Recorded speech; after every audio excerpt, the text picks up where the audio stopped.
What's up, my people? Today we are here to talk about sweating while public speaking. I mean, it happens. Not only does it happens to all of us at some point or another, and I'm going to give you everything you need to know about how to manage sweating while public speaking. Like and subscribe, drop me a note, let me know what you think. Let's dive in.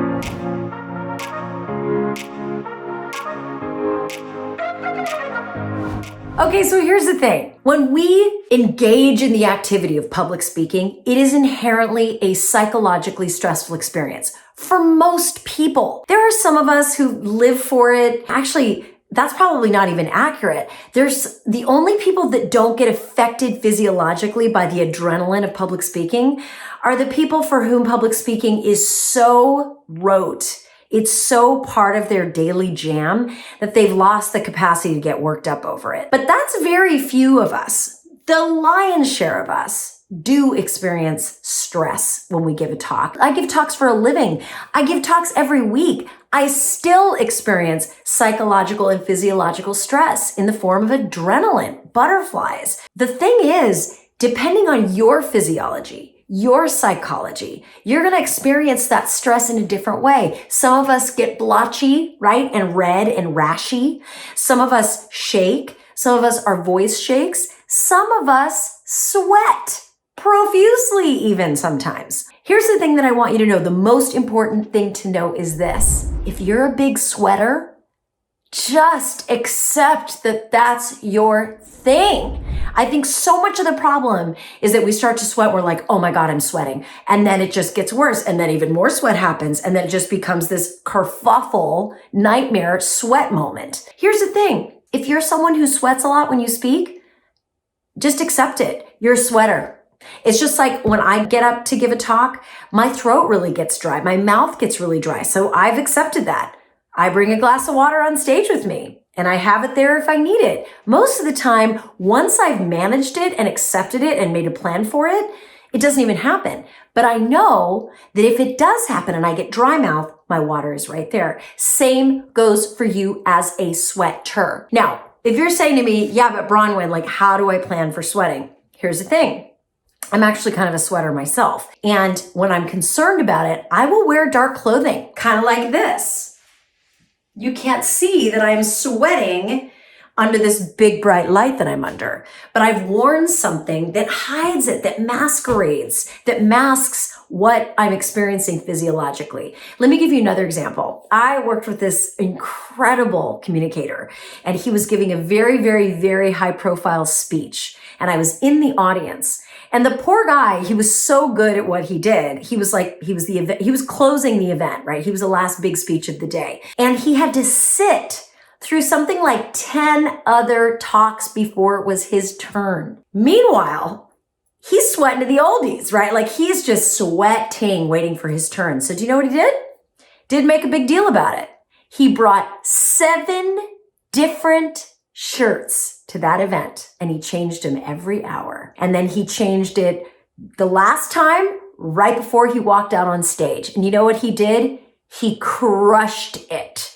And people could see that he was sweating while he was on stage. But no, listen, nobody cares if you're sweating, if you're killing it, if you're giving it everything you've got, if you're unleashing your authenticity and your passion on an audience. They're like, oh, he sweats, he's a human. Here's the thing. We've got it in our minds that we're not allowed to be human beings if we've got the microphone.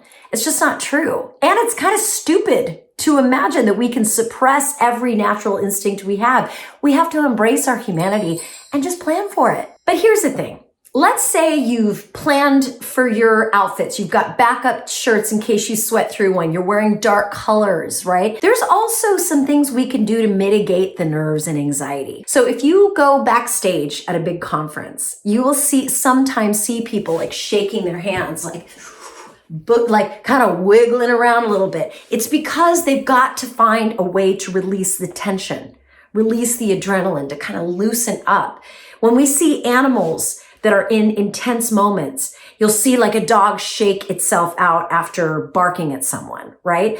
We are human beings in bodies. And if you have a big burst of fear in the form of adrenaline or cortisol, it can be really helpful to move your body.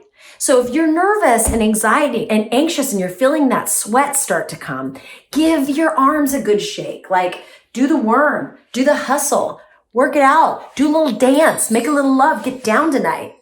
I'm serious. I know this sounds crazy, but you've got to give your body what it's asking for. And your body might be asking for movement, for some place to park all of that adrenaline. Which leads me to my last point, right? When we are experiencing intense sweating, right? Just clammy McClammerson, it means that our mind has decided that we are sort of under attack, right? That we're at risk, that we are not safe. Our mind is in fight, flight, or freeze mode. And let me tell you, I do not want you doing a talk from fight, flight, or freeze, because that's also the sympathetic response, right?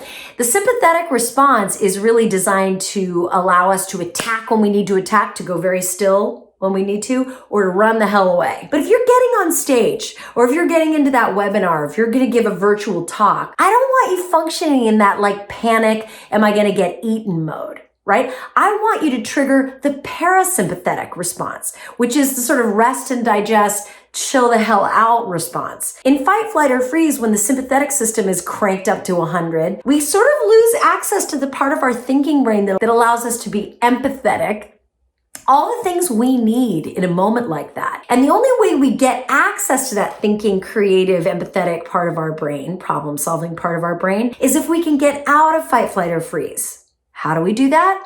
All together now, we breathe. And not just any breath. We don't do shallow chest breathing, because then we'll have a complete meltdown and tip over and pass out, but nasal breathing that's directed to your belly. I'm going to back up and show you where, can you see me? I'm too far away. I want you breathing down here, my people. That is how you send a message to your nervous system that everything's okay. It's going to be all right. And you can get back to the key message, your key intention for that talk. It allows you to approach the stage graceful and gracious and ready to slay. Lastly, I just want to leave you with a mantra. Let's say you've done everything we said to do. You've got your change of clothes, you got your dark colors, you've done your body shakes. I want you to remember something before you go live, whatever it is you're doing. Just because you're scared, just because you've got butterflies or sweating, doesn't mean you're gonna blow it. It means you're excited. It means you're ready. Adrenaline and nerves mean that you are doing something worthy. And that's a good thing. There's a great quote by Rob Bell, one of my favorite speakers. And he has this great podcast called The Robcast.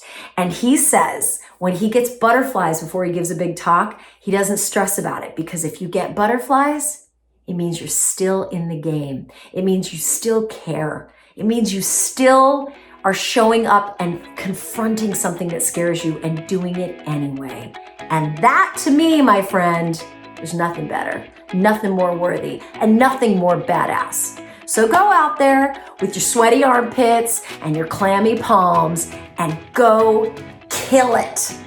Shine on. We need your light. Thank you for being here. Hit like and subscribe, and I'll see you next time.